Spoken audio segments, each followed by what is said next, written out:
Brought to you by the Las Cruces Sun-News. This is Straight Shooter.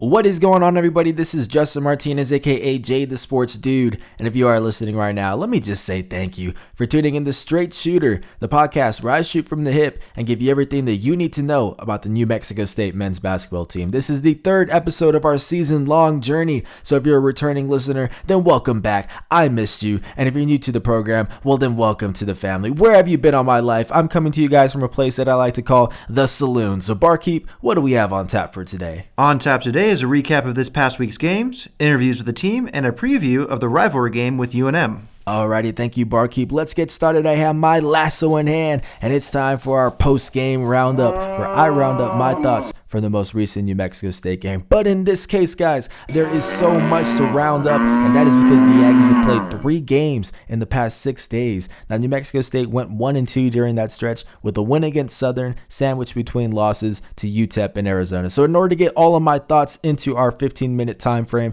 I'm going to give you guys my one big takeaway from each game. So let's start off with the 65-50 loss to UTEP this past Tuesday on the road. My biggest takeaway from that game is just that AJ Harris really is the guy that makes this offense run. Now, you have to give credit to UTEP first and foremost because they did just play like the better team. But in general, man, the Aggies just were not able to penetrate and kick it out to the shooters like they have been doing during the Chris Jans era. There was a lot of swinging the ball around the perimeter, not a lot of guys creating separation, and a whole lot of shots that were within the final few seconds of the shot clock. It got to the point, actually, where I decided to dig a little bit deeper, and according to KenPom.com, New Mexico State's possessions this season are taking an average of 20.5 seconds per possession. Now, that is the 8th slowest in Division I basketball, and as part of the reason why the Aggies shot just 36.8% against the Miners, it was a lot of settling for contested shots towards the end of the shot clock, and I do expect that to change once Harris returns in mid-December, but for now, point guards such as Sean Buchanan and Jabari Rice, they just have to get in the lane more and create for their teammates like we know that we can. Now, my next takeaway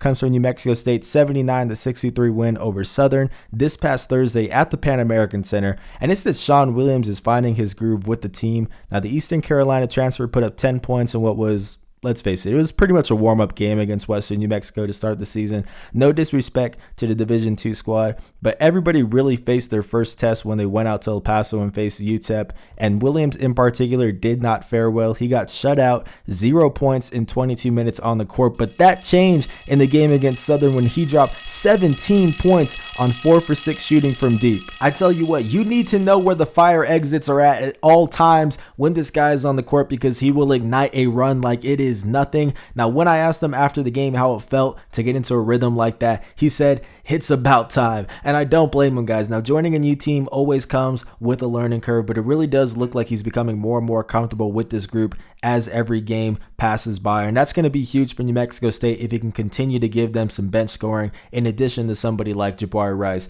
and Johnny McCants. Now, my final takeaway is from New Mexico State's 83-53 loss to Arizona on Sunday, aka tonight, guys. Now, that's right. Don't ever say I don't do anything for y'all because I just made the 4-hour drive back to Cruces from Tucson and I went straight to the saloon so I could tell you guys how I'm feeling. But my takeaway from this game is that there has to be more than just Trevelyan Queen on offense. Now, I could have gone in a lot of different directions for this takeaway. Another big one, just a more obvious one, is that the Aggies don't have the size to deal with teams like Arizona. Even UTEP was giving them struggles with F.A. Odaje and Bryson Williams. But just to put all of that to the side, the fact of the matter is that New Mexico State hasn't had a consistent second scorer alongside Trevelyan Queen. Now, in Southern, it was Ivan Adecoechea who had 19 points. Against Arizona, it was Jabari Rice, who actually had a good stretch towards the end of the game. He had 11 points in the last 9 minutes to finish with a team-high 14 points.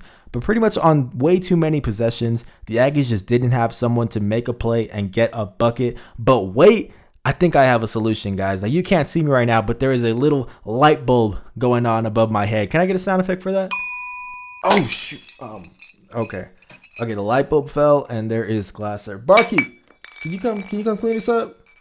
No? I have to clean it up? Really? All right, let me just move seats. I'll do it later.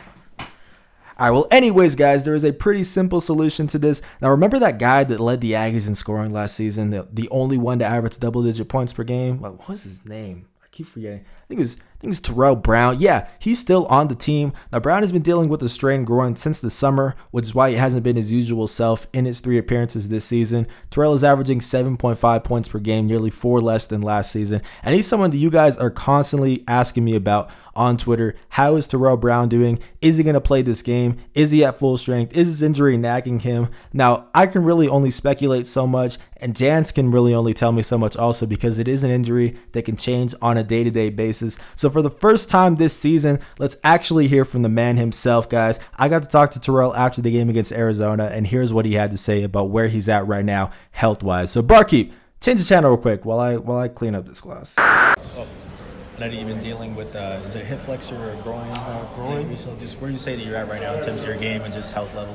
I'm probably like, I said like 80%, 75, 80%, just got to keep working on my groin, icing it every day, treatment and stuff like that before this next game. But other than that, I feel kind of good, just playing off of it and everything, and just trying to get it better just for this for this upcoming season. Yeah, definitely. What's that process like just on a day-to-day basis? Is it pretty much trainers every day, stuff like that? Yeah, it's treatment every day, probably like 4 or 3 times a day, including like 2 before practice and then 2 after. So it's just a long process, and just got to get through it, man. Yeah. Is it at least like every game, do you think you're feeling like you're getting a step back towards it? Yeah, there's times where like I can feel it like just coming back to me, like it get to like an 8. Start hurting again, and then, got to sit down a little bit, get it healthy, and then get back in the game. But other than that, it's really hard just playing off of it, so you just got to get that better. Yeah, definitely. Yeah. I know, like, with players like AJ and Clayton now, do you feel like there's just a little bit more pressure to kind of get out there, even though you're not at full strength as of right now? Not really, because, we have a lot of players, that can do everything. So I just feel really confident about my team, and I'm not really worried about AJ and Clayton, because they're going to come back and, right. They're going to do what they have to do, and we all going to do what we have to do, to win these games and stuff like that. So I don't really think about that as much, but yeah, it's hard, It's hard because they're 2 starters, but, we got to fight. Right? Definitely. Yeah. How big are these next few days going to be in terms of resting up? Because what is it, like 3 games in the past 6 days, something like that? Yeah, it's 3 games in the past 6 days, so we're going to take this Monday off, I guess, Try to get back to it. It's Tuesday and Wednesday, because we got a big game Thursday, so. Yeah. Yeah. How much do you look forward to just getting out on the court with your guys? I'm looking forward to it. I'm ready, I just need to get healthier, and we're going to get back to it, Yeah, definitely. Yeah. You mentioned AJ and Clayton will be back around like conference play, I think it is, right? Yeah. So what's this group going to look like when they are healthy? So I honestly feel like it's going to be the same group, same group as, right now, Just everybody going to have to get back to it, get back to working hard, fighting for each other and everything like that. So yeah, it's going to be cool. Definitely. Yeah. Even though you guys didn't win today, just how much is experience against a team like Arizona? How much is that going to help moving forward? Honestly, it was great just because the size and the athleticism they had and everything, and there's the length of like just their arms and everything. So just playing against that was a real big experience.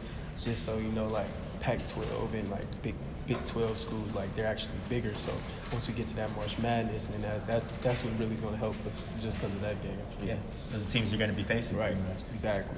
Now, the upcoming game against UNM, just how are you able to kind of block it? I know there's a lot of rivalry talk around it. I won't press you too much with it, but just how are you able to just block that out? Is that pretty easy for you? Yeah, it's pretty easy. I played against them 2 times, three times already. 2 last year and 1 my freshman year. So I feel pretty confident about it. It's just another game for me.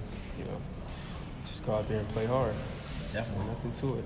Definitely, man. Well, that's all I have. I appreciate it. Thanks so much. Appreciate it. Yeah. Thank you. Rest up, man. I appreciate it. Alrighty, thank you, Barkeep. So that was Terrell Brown talking about where he's at right now with his injury. It really has been a nagging injury that is easy to aggravate, and that's why it's not hard to see why it has affected him so far this season. But Terrell does figure to be one of those guys that is just a go-to bucket getter for the team once he gets back to full strength, and the Aggies need that to happen for sure because, as I've said, Trevelin Queen is doing great, but it can't just be him on offense. So Terrell also talked a little bit about the upcoming game against UNM, which takes us perfectly into segment number 3, the one you all have been waiting for. Can I get a drum roll, please?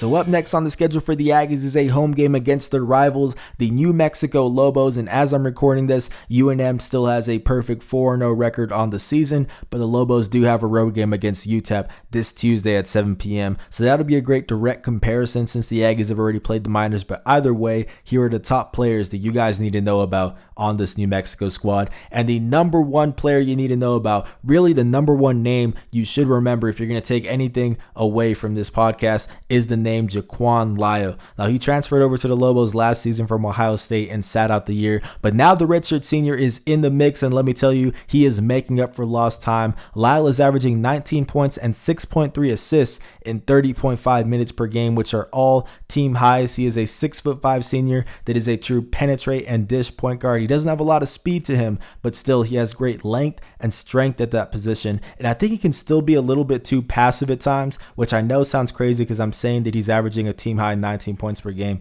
but still he can score in volume. When he finds a mismatch, he will exploit it. Take the game against Green Bay, for example. He dropped 31 points on 5 for 9 shooting from deep in the win. He is a real sharp shooter, and the only guard that New Mexico State has that really matches up well with him in terms of just direct height is Jabari Rice, who is 6'4". He's still an inch shorter, but yeah, there are going to be some mismatches, and it's going to have to be a group effort for New Mexico State to contain him. And if they can do that, well, then that's most of the points for New Mexico and a lot of the assists and facilitating that comes with it. So having him as the top priority is an absolute must. But there are still a couple other guys that the Aggies need to watch out for. And the second one that comes to mind is redshirt senior Carlton Bragg Jr. Now, as I've said, the Aggies have struggled thus far against big men with legitimate size, and Bragg is one of those guys. So he's a 6'10" transfer from Kansas/Arizona State, even though he didn't play at Arizona State. He played, I believe, 2 years at Kansas. But he is a double-double machine.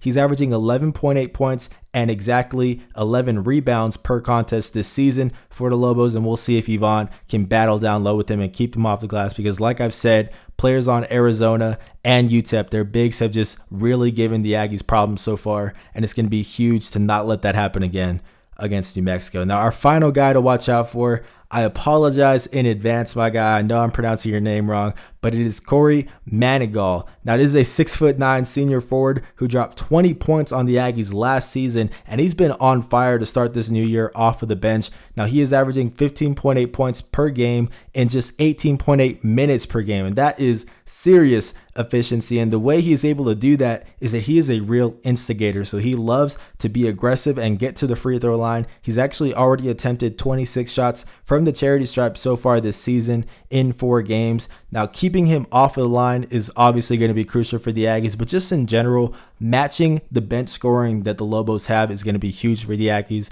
I've been talking about Sean Williams, how he's been making improvements, but still, guys like Jabari Rice and Johnny McCants, who are plenty capable of scoring, are also going to have to step up. But overall, my biggest key for the Aggies in this game is to take advantage of the three-point line. Now, 40.8% of the shots that New Mexico's opponents have taken so far this season have been from behind the arc. So that percentage is actually 20th in the country. They are going to get a lot of looks from deep. And for a team that's only shooting 31% from behind the three-point line, that rate is going to have to increase if the Aggies want to get the win. My ultimate prediction for this game, guys, give me New Mexico State in this one, 77-72. Yes, that is right. Go crazy, celebrate. And let me just explain really quick why I'm going with New Mexico State. Now, just simply put, I don't think that the Lobos have been tested yet this year. I know that they're 4-0 as I'm recording this, but they've beaten Eastern New Mexico, Cal State Northridge, Green Bay, and McNeese State. No disrespect to those programs, but it's nothing that's really gotten my attention yet. I do wish that I could have recorded this podcast after their game against UTEP, because then that is a true direct comparison since the Miners did beat New Mexico State. But because that hasn't happened, it's just really hard to say that this Lobo squad can beat an Aggies team that they lost to both times last season. I know that Jaquan Lyle is going to make a big difference. Just the more that I've seen him, the more that I really like his game.